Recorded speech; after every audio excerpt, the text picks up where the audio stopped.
ஓம் ஸ்ரீ தரநேயர்களுக்கு வணக்கம்.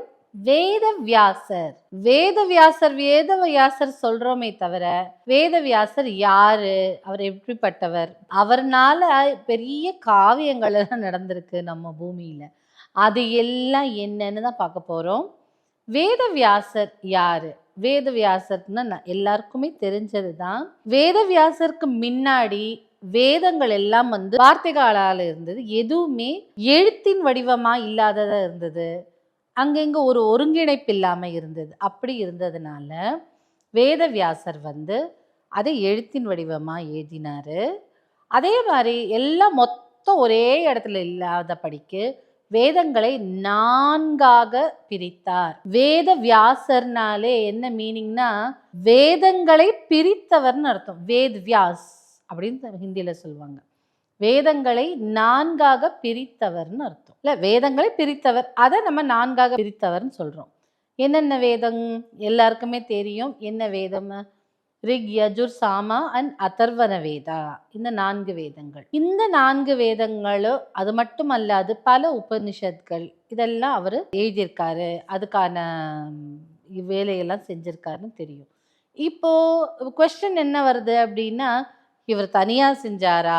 இல்ல இவர் அசிஸ்டன்ஸ் யாரா வச்சிருந்தாரா? இல்ல அந்த மாதிரியான விஷயங்கள் எல்லாம் யாருக்குமே தெரியாது.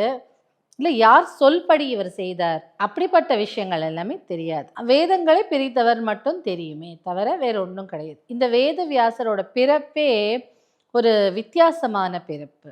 இவர் யாருடைய பேரன்னு கேட்டா, எல்லாருக்கும் தெரிஞ்ச வசிஷ்டர். வசிஷ்டர் வாயால பிரம்ம ரிஷி பட்டம் அப்படின்னு சொல்லுவாங்கல்ல. அந்த மாதிரி ரொம்ப யாரையும் அவ்வளோ சீக்கிரம் அப்ரிஷியேட் பண்ண மாட்டாரு. ரொம்ப ஞானம் உள்ளவர், நாலேஜ் நிறைய ஞானம் உள்ளவர் அப்படின்னு. அவருடைய மகன் பராசரா, அவருடைய மகன் தான் வேதவியாசர். இவரோட பிறப்பே ஒரு புதுமையான பிறப்பு அப்படி இருக்கும். ஏன் அப்படின்னா, வேதவியாசரின் தாய் சத்தியவதி. இந்த சத்தியவதி யாரு அப்படின்னு பார்த்தீங்கன்னா, அப்போல்லாம் படகில் ஓட்டுவாங்க. இப்ப கூட நம்ம பொன்னியின் செல்வன் 2ல எல்லாம் படகு ஓட்டுறாங்கல்ல, அது ஒரு தொழிலா செய்வாங்க ஒரு குலத்தவர்கள். அந்த குலத்தில அவங்க அப்பா சத்தியவதியின் அப்பா இந்த மாதிரி ஃபெரி அப்படின்னு சொல்லக்கூடிய இந்த படகுல அந்த தோணி படகு அப்படிலாம் அதை ஓட்டி கொண்டு போகிறவர்கள். அவங்க சத்தியவதி என்ன பண்ணுவாங்களா, அவங்க அப்பாவுக்கு உதவுவாங்களாம். இதை ஓட்டிட்டு போறதுக்கு வர்றதுக்கு, ஜனங்களை இந்த கரையிலேருந்து அக்கறையிலேருந்து இக்கரை கூட்டிட்டு வர்றதுக்கு அப்படிலாம் உதவுவாங்களாம். ஆனா இந்த சத்தியவதிக்கு ஒரு சாபக்கேடு ஒன்று இருந்தது. என்ன அப்படின்னு பார்த்தீங்கன்னா, எல்லார் மேலேயும் ஒரு விதமான ஒருத்தருக்கு ஒரு உடல் மனம் இருக்கும். ஆனா சத்தியவதிக்கு எப்படி இருந்ததுன்னா, அவங்களுக்கு உடல் முழுக்க மீனின் மனம் இருக்கும். அதனால யாருமே அவர் கிட்ட வரத்துக்கே தயங்குவாங்களாம். அதனால அவருக்கு ஒரு மாதிரி ரொம்ப கஷ்டமா இருக்குமா. அவருக்கு அப்படி ஒரு வாடை வருமா அப்படின்னு ரொம்ப ஃபீல் பண்ணிட்டே இருப்பாங்க. அப்போ ஒரு நாள் இந்த சத்தியவதி இந்த படகை ஓட்டிக்கிட்டு போயிட்டு இருக்கும்போது, இவரை அந்த பராசராங்கிறவர் இந்த சேஜ் முனிவர் அவர் அந்த படகுல உட்காந்துட்டு போறாரு. இந்த சத்தியவதியின் பெண்மையான வடிவத்தை பார்த்தும், சத்தியவதியின் டிமியோர் அப்படின்னு சொல்லக்கூடிய அப்படி அடக்கமா ஒரு பெண்ணின் வடிவமாக ஒரு நயனத்தோடு நளினத்தோடு இருக்கிறத பார்த்து அவரு மோகிச்சிடுறார். மோகிச்சிடும்போது, எனக்கு இந்த மாதிரி உன்னை பிடிச்சிருக்கு, நீ எத்தனை மென்மையா இருக்க, எத்தனை ஒரு நளினமா இருக்க, எனக்கு உன்னை ரொம்ப பிடிச்சிருக்கு அப்படின்னு சொல்லும்போது, சத்தியவதிக்கு தான் தெரியுமே தன் மீது இந்த மாதிரி ஒரு வாடை இருக்குன்னு. உடனே முனிவர் இல்லையா, இது அட்வான்டேஜ் எடுத்துக்கணும் அப்படின்னு சொல்லிட்டு அவங்க என்ன பண்றாங்க, அவருங்க எனக்கு ஒன்றும் பிரச்சனை இல்லை, நான் உங்களோட வருவேன், ஆனா என் உடலில் இருக்கும் இந்த மீன் வாடையை நீங்க போக்க வேண்டும் அப்படின்னு கண்டிஷன் போட்டாராம். அதனால என்னன்னு சொல்லிட்டு அவருடைய தவ வலிமையினால் அந்த மீன் மனம் மாறி நல்ல ஒரு நறுமணம் அத்தர் அப்படி ஃப்ரேக்ரன்ஸ் வர்ற மாதிரி நல்ல ஒரு வாசம் வர்ற மாதிரி அந்த சத்தியவதியை மாற்றினார். அதற்கு பிறகு சத்தியவதி பராசரரோடு இணைந்து கர்ப்பமாகி, இந்த கர்ப்பத்தை ஒரு மறைச்சு வைக்கணும் அப்படின்னு தந்தையார் விருப்பப்பட்டதுனால ஒரு தீவு, அந்த யமுனா நதிக்கரையில் இருக்கும் ஒரு தீவுல போய் யமுனா நதிக்கரையில் இருக்கும் ஒரு தீவுல போய் குழந்தையை பெற்றிருக்கிறார், யாருக்கும் தெரியாமல். உடனே இந்த குழந்தை எப்படி பிறக்குதுன்னா நல்ல டார்க்கா பிறக்குது. அதனால கிருஷ்ணா அப்படின்னு பிறந்தனான். யாரும் இல்லாத தீவில் பிறந்ததனால் அவருக்கு வந்து இன்னொரு இணைப்பு சேர்ந்தது அவர் பேரோட. என்னன்னு பாத்தீங்கன்னா துவைபாயன. இந்த துவைபாயன அப்படிங்கிறதுக்கு என்ன மீனிங்னா தீவு அப்படின்னு தான் அர்த்தம். அப்போ கிருஷ்ண துவைபாயன அப்படின்னு ஒரு பேர் வருது. இந்த வேதவியாசர் நோக்கிதான் குரு பூர்ணிமாங்கிற ஃபெஸ்டிவலும் நம்ம கொண்டாடுறோம். இந்த வேதவியாசர் யாருன்னு பாத்தீங்கன்னா 7 சிரஞ்சீவிகள் சொல்றாங்கல்ல, சாகா வரம் பெற்ற சிரஞ்சீவிகள் இன்றும் நம் பூலோகத்தில் நடமாடி கொண்டிருக்கிறார்னு சொல்றாங்கல்ல, அதுல ஒருவர் இந்த வேதவியாசர். இப்போ குழந்தை நல்லா பெத்தாச்சு. அப்போ பராசரர் வர்றார்.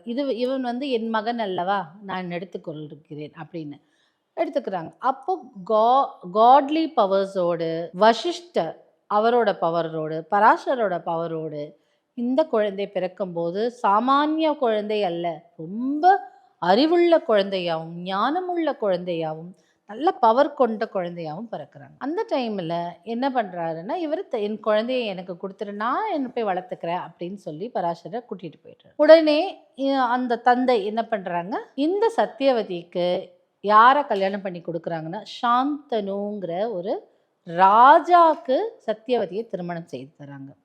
சாந்தனுக்கு ஆல்ரெடி ஒரு குழந்தை இருந்தது, அதை தான் பீஷ்மர்.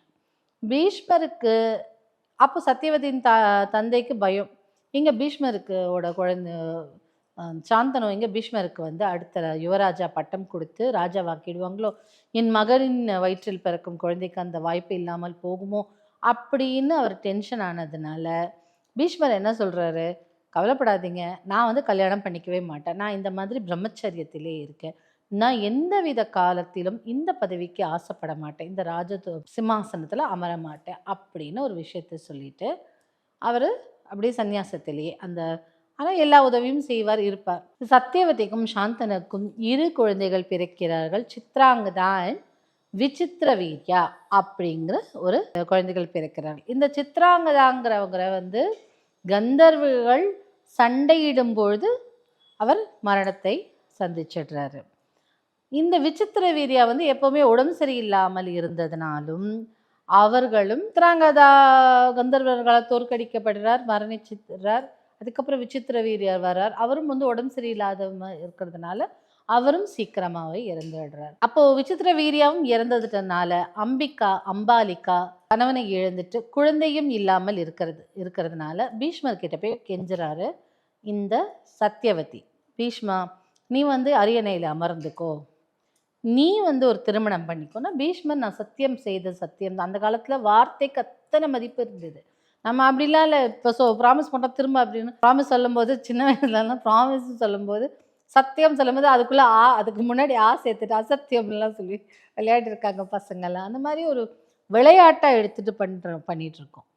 ஆனால் அப்போ சொன்ன சொல்லுக்கு வார்த்தைக்கு மதிப்பு இருந்தது, அந்த மரியாதை இருந்ததுனால அவர் முடியாது, நான் செய்துட்ட சபதம் தான், நான் வந்து அரியணையிலையும் உட்கார மாட்டேன், திருமணமும் செய்து கொள்ள மாட்டேன்னு சொன்ன உடனே அப்போது சத்தியவதிக்கு வழி தெரியல. அந்த காலத்துலலாம் நாட்டின் பற்று அதிகமாக இருக்கும், பெண்களுக்கும் சரி ஆண்களுக்கும் சரி.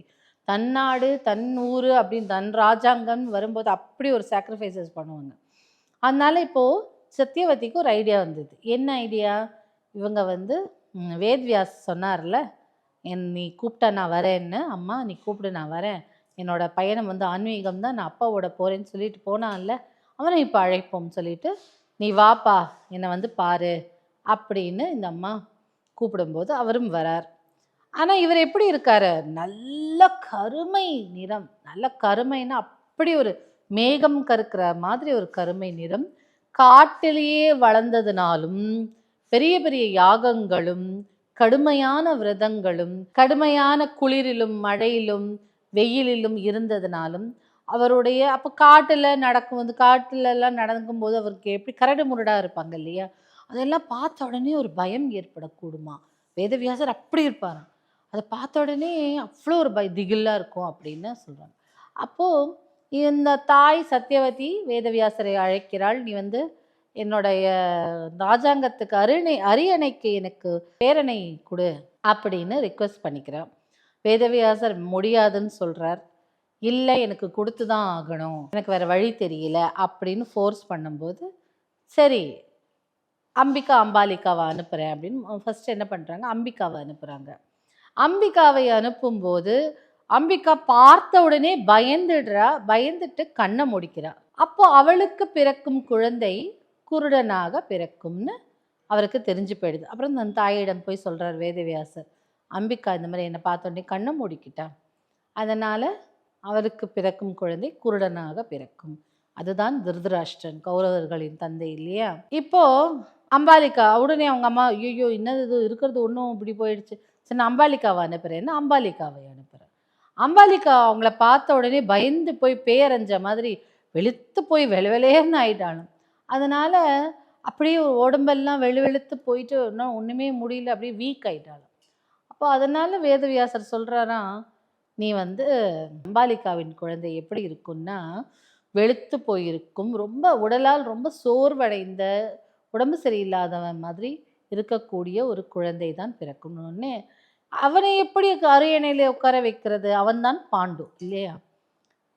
பாண்டு எப்படி நான் உட்கார வைக்கிறது, வீக்காக இருப்பானே, ஒருத்தன் குருடன் ஒருத்தன் வீக்குனா என்ன பண்ணுறது சொல்லி திரும்ப போய் அம்பிகா கிட்ட கெஞ்சுறாங்க, தயவு செஞ்சு நீ போய் வேதவியாசர் கிட்ட ஒரு நல்ல, பயப்படாமல் போ, ஒரு நல்ல குழந்தை உனக்கு வரட்டும் அப்படின்னு சொல்லும்போது அம்பிகாவுக்கு திரும்ப வேதவியாசர் கிட்ட போகிறதுக்கு பயமாக இருக்கு. ஐயோ பயங்கரமாக இருக்கான், கொடூரமாக இருக்கான், கர்ண கொடூரமாக இருக்கான், நான் எப்படி போகிறது அப்படின்னு என்ன பண்ணுற, டாக்டஸாக என்ன பண்ணுறாங்க, தன்னுடைய பணிப்பெண்ணை அனுப்பினாள். பணிப்பெண்ணை அனுப்பும்போது பணிப்பெண் என்ன பண்ணுறா, அவளை பார்த்து பயப்படலை, அவளும் உழைச்சி கொட்டினவ தானே, பயப்படலை, தன் வேதவியாசருக்கு தேவையான சேவைகளை செய்கிறாள், ஒரு நல்ல குழந்தையும் பெற்றெடுக்கள், அவள்தான் விதுரன். இப்போ விதுரன் எப்படின்னா நல்ல நாலேஜ், நல்ல சுப்ரீம் பவர் அப்படிலாம் வச்சுட்டேன்னா பணிப்பெண் தான் அத்தனை சேவை செஞ்சு பெற்றுக்கிறா இல்லையா.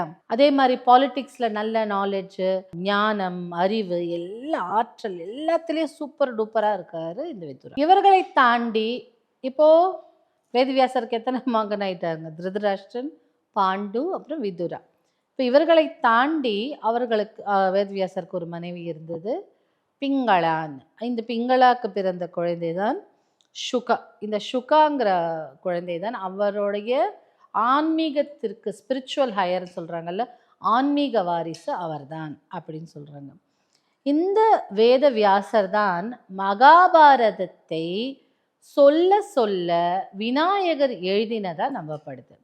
இப்போ வேதவியாசர் போய் விநாயகர்கிட்ட கேட்குறாரு, நான் மகாபாரத கதையை சொல்கிறேன், நீ அது எழுது அப்படின்னு சொல்கிறாரு. ஏன்னா இவர் தான் துவைக்கையே வச்சுருக்காரு, இவர் தான் திருதராஷ்டிரன் இது பண்ணுறாரு, இவர் தான் பாண்டுவை கொடுக்குறாரு. அப்படி இருக்கும்போது நான் கதை சொல்கிறேன் நீ எழுது அப்படின்னோடனே விநாயகர் ஒரு கண்டிஷன் போடுறாரு. என்ன கண்டிஷன் அப்படி பார்த்தா, நீ வந்து எந்த இடத்துல நிறுத்தக்கூடாது, நிறுத்தாமல் கதை சொல்லிகிட்டே இருக்கணும், நான் அதை எழுதிட்டே வருவேன். நீ சப்போஸ் ஒரு இடத்துல நிறுத்தினீன்னா அந்த இடத்துல அப்போலேருந்து நான் எழுத மாட்டேன்னு அப்படின்னு ஒரு கண்டிஷன் போடுறேன். இவர் தான் எல்லா நாலேஜ் எல்லாம் அறிந்தவராச்சு, இவர் என்ன பண்றாரு, சரி சரி நான் இந்த கண்டிஷனுக்கு ஒத்துக்கிறேன், ஆனா நான் உனக்கு ஒரு கவுண்டர் கண்டிஷன் போடுறேன். என்னன்னா, நான் பாட்டு படிச்சுட்டே வருவேன், ஏதாவது ஒரு இடத்துல உனக்கு புரியலைன்னா அப்ப நீ எழுதக்கூடாது, உனக்கு புரிந்தால் ஒழிய நீ எழுதணும், உனக்கு எல்லாம் நான் சொல்றது எல்லாம் புரியணும், நான் சொல்ற கதையெல்லாம் பாட்டெல்லாம் உனக்கு புரியணும், பாட்டாக தானே படிப்பாங்க, பாட்டெல்லாம் உனக்கு புரியணும். ஏதாவது ஒரு இடத்துல நீ மிஸ் பண்ணிட்ட, உனக்கு புரியல அப்படின்னா அந்த இடத்துல நீ எழுதக்கூடாது, என்ன கேட்கணும், புரிஞ்சுக்கணும், புரியாமல் நீ எழுதக்கூடாது. 2 பேரும் போட்டா போட்டி போட்டுட்டு மகாபாரத காவியத்தை எழுதி முடிச்சிருக்காங்க. அவர்கள் எழுதினதுனால தான் இத்தனை பெரிய மகா காவியம் நம்மளுக்கு கிடைச்சிருக்கு. இப்போ வேதவியாசரை பற்றியும் தெரிஞ்சுக்கிட்டோம், மகாபாரதத்துக்கு காரணமும் அவர் தானே தெரிஞ்சுக்கிட்டோம். இன்னும் அதை எழுதினவர், வேதத்தை பிரித்தவர், இன்றைக்கும் அவர் இருக்கிறார். இதுல என்னன்னா, வேதவியாசரை வந்து பெருமாளின் அம்சம்னாவே சொல்றாங்க. பெருமாளின் அவதாரம் கிடையாது, பெருமாளின் அம்சம், அவளுடைய அம்சத்தை கொண்டவர், பார்ட் ஆஃப் மகாவிஷ்ணு அப்படின்னு கூட நம்பப்படுது. ஸோ இந்த 7 சிரஞ்சீவிகளும் ஒருத்தர். இன்னும் பல இடங்களில் வியாசரை போற்றுகிறார்கள், பாடுகிறார்கள். நிறைய பேருக்கு அவர் இன்றளவும் குருவாக இருக்கிறார். உங்களுக்கு ஒரு குரு தேவை, உங்களுக்கு ஒரு நல்ல குருமார் தேவை, ஒரு வழிகாட்டி தேவை அப்படின்னா வியாசர் தான் முதல்ல நம்ம ஞாபகத்துக்கு வரணும். ஸோ வியாசரை முன்கொண்டு நம்ம என்ன ஒரு டிரான்ஸ்லேஷனாக இருந்தாலும் சரி, ஏதாவது ஒன்று படிக்கணும், எனக்கு இது புரியணும், இந்த காவியத்தை படிக்க போறேன், இல்லை இந்த கலையை கற்றுக்கொள்ள போறேன்னு வியாசரோட துணை இருந்தால் இன்னும் ரொம்ப நல்லா கத்துக்கலாம். அந்த துறையில இன்னும் ஓங்கி இருக்கலாம். ஸோ வியாசரோட அவர் சிரஞ்சீவியா இருக்கார் இல்லையா, நமக்கு ஏதான ஒரு வகையில வழியில நம்மளை பிளஸ்ஸும் பண்ணுவார். ஸோ வியாசரை வேண்டிக்கலாம். அவர் நல்ல குருவாக நல்ல வழிகாட்டியாக நமக்கு என்றென்றும் இருப்பார்.